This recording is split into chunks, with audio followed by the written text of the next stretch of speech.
کہ وہ چاہتے ہیں کہ قرآن مجید کے وجود کو ختم کر دیا جائے، اور جو ممکن نہیں ہے۔ کتنے نسخے جلاؤ گے، اس کتاب کو ختم نہیں کر سکتے۔ اگر تم قرآن مجید پر پابندی بھی عائد کر دو، جس طرح ما وراء النہر کی ان ریاستوں میں ہوا تھا، قرآن مجید پہ پابندی تھی، کوئی گھر میں قرآن نہیں رکھ سکتا تھا، پکڑا جائے تو اس کا گھر گرا دیا جاتا تھا۔ لیکن جب یہ ریاستیں آزاد ہوئیں اور یہاں سے لوگ قرآن مجید لے کر وہاں گئے، وہ قرآن اٹھاتے تھے، چومتے تھے، روتے تھے اور کھولتے تھے، چنتے، پڑھنا نہیں آتا تھا۔ اور جب یہاں سے گیا ہوا کوئی شخص ایک آیت پڑھتا تو وہ آگے پڑھنے لگ جاتے، تو انہیں کہا جاتا تمہیں تو پڑھنا نہیں آتا، تم زبانی پڑھ رہے ہو۔ کہا کہ ہمارے پاس قرآن مجید کا نسخہ تو موجود نہیں ہے، لیکن ہماری ماں نے ہمیں قرآن یاد کروایا ہوا ہے۔ قرآن مجید کا مقابلہ ممکن نہیں ہے۔ یہ ہارے ہوئے لوگ ہیں جو نسخہ کتاب رحمت قرآن مجید کو آگ لگا کر اپنے خوب سے باطنی کا اظہار کر رہے ہیں۔ اس سے کتاب رحمت کی عظمت پر کوئی فرق نہیں آئے گا۔ اس کتاب رحمت کو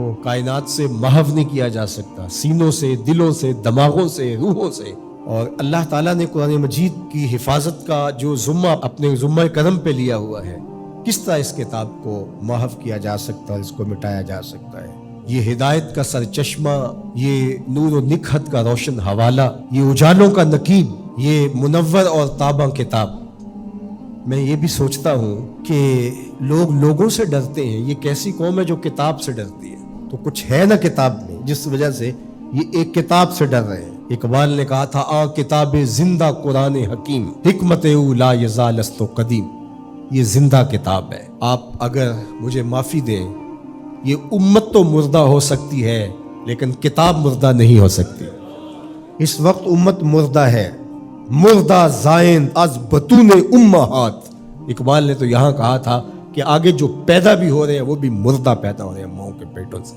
یہ امت مردہ ہے اس وقت، تبھی یہ ہوا ہے۔ زندہ قوموں کے ساتھ ایسے نہیں ہوتا۔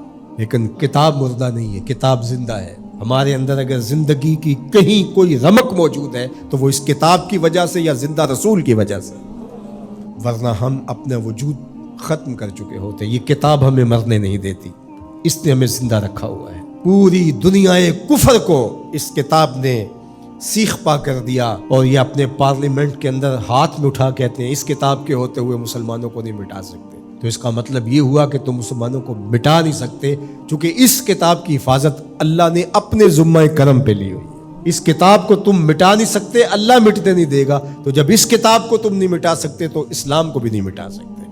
اسلام اپنی اصل شکل میں، صورت میں قیامت تک موجود رہے گا، اور موجود اس لیے رہے گا کہ اصلی شکل اور اصلی صورت میں قرآن موجود رہے گا۔ تو اس امت کو اس کتاب کو اپنے سینے سے جوڑ کر کے، اپنی روحوں میں اتار کر کے، اس کے احکام پر عمل پیرا ہو کر کے، اس کتاب کے ساتھ جڑ کر کے دشمن کو عملی جواب دینا ہوگا۔ یہ بات درست ہے کہ جس کے سینے میں ایمان کی معمولی سی رمق بھی موجود ہے، وہ اس واقعہ سے دل گرفتہ بھی ہے، دکھی بھی ہے اور بے چین بھی۔ 56-57 اسلامی ملکوں کے حکمران جن پر اولین ذمہ داری آتی ہے اس عمل پر بھرپور رد عمل دینے کی، وہ فرنگی روحوں کے بے حس ڈھانچے ہیں، سوائے اشک شوئی کے، سوائے رسمی بیانات کے۔ باقی ان سے کسی عمل کی توقع کرنا عبث ہے، فضول ہے۔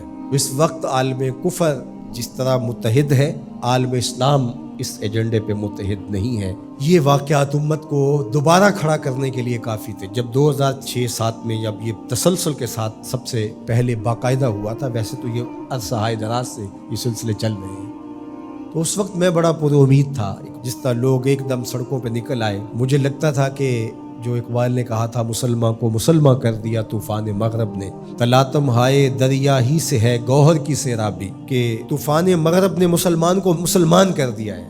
رد عمل کے طور پہ یہ جڑ جائیں گے اور سب کچھ ہوگا، لیکن چند دنوں کے بعد وہی کچھ تھا جو ماضی میں تھا، کوئی فرق نہیں تھا۔ ایک ہنگامہ بپا ہوا، لوگ سڑکوں پہ آئے، نعرے لگائے، اور انہیں لگا کہ ہم نے اپنے جذبات کی تسکین کر لی ہے اور ٹھنڈے ہو کے گھر بیٹھ گئے۔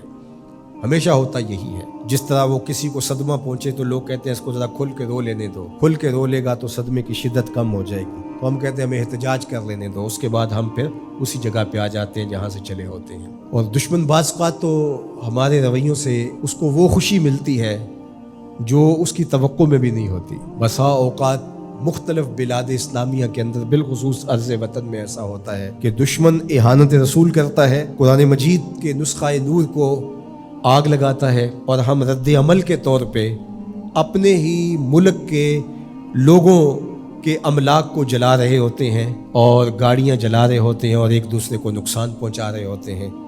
تو دشمن اس وقت کس قدر خوش ہوتا ہوگا جب اس نے ادھر قرآن مجید کے نسخے کو آگ لگائی اور ادھر ملک کی گلیوں اور سڑکوں سے دھواں اٹھنے لگا اور لوگ ایک دوسرے کے خلاف کھڑے ہو گئے اور املاک کو برباد کرنے لگے۔ اس کو تو یہ توقع بھی نہیں تھی، اگر اس کو یہ لگے کہ میرے اس عمل سے مسلمان جاگ جائیں گے اور کھڑے ہو جائیں گے اور اس کتاب کے ساتھ جڑ جائیں گے اور اپنی عملی زندگی کو اس کتاب کے دائرے میں لے آئیں گے، تو وہ کبھی بھی یہ عمل نہ کرے۔ اسے پتہ ہے کہ یہ اللہ اکبر، اقبال نے کہا سچ اگر پوچھے تو یہ امت حامل قرآن نہیں، یہ اصل اس نے قرآن اٹھایا ہی نہیں ہے، یہ صرف کتاب کو چومنے چاٹنے والے اور قول و قرار کی نوبت آئے تو سر پہ اٹھانے والے لوگ ہیں، یہ اصل میں حامل کتاب ہے ہی نہیں۔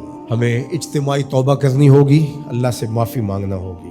قومیں راتوں رات نہیں بنتی اور راتوں رات برباد بھی نہیں ہوتی، قوموں کو عروج پاتے صدیاں لگتی ہیں اور قوموں کو زوال پذیر ہوتے بھی برسا برس لگتے ہیں۔ تو آج ہمیں عروج کے سفر کو تو شروع کرنا چاہیے اور ہمیں عملی طور پہ قرآن کے ساتھ جڑنا چاہیے۔ کیا میں آپ سے توقع رکھ سکتا ہوں یہ عزم کر کے جائیں کہ آج کے بعد زندگی قرآن کے مطابق گزرے گی اور ہم اپنی نسلوں کو قرآن پہ لائیں گے، ہمارے گھر میں قرآن کھلے گا، قرآن پڑھیں گے اور قرآن پر عمل پیرا ہو کر کے امت کی تشکیل کے لیے ہم اپنے کردار کو جو ہے وہ شروع کریں گے۔